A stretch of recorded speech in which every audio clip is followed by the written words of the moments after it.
Hello friends, welcome back to the many video guys and my YouTube channel guys. Today friend we are going to talk about guys how can we solve guys this auto screen problem in our Realme phone device. Friends, we have got this auto screen problem guys. When you operate any app, when you own anything in your phone, and friends your screen rotate automatic in your Realme phone device, any Realme phone device. So friend, how can we solve this problem? Today I will show you in this video guys. So before starting video friend, first of all go and subscribe the channel guys, click the bell icon and like the video guys. So first of all guys, we will on our phone setting guys. After on phone setting guys, you can see this type of setting in your Realme phone. So when how can we solve guys this auto screen problem?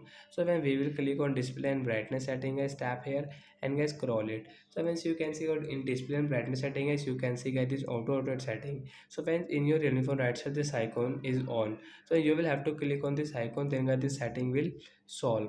Means guys your auto screen problem has solved in your Realme phone guys. You can try guys, your screen will not rotate. So like that guys, we can solve auto rotate screen problem in our Realme phone. So that's it guys, thanks for watching, bye guys.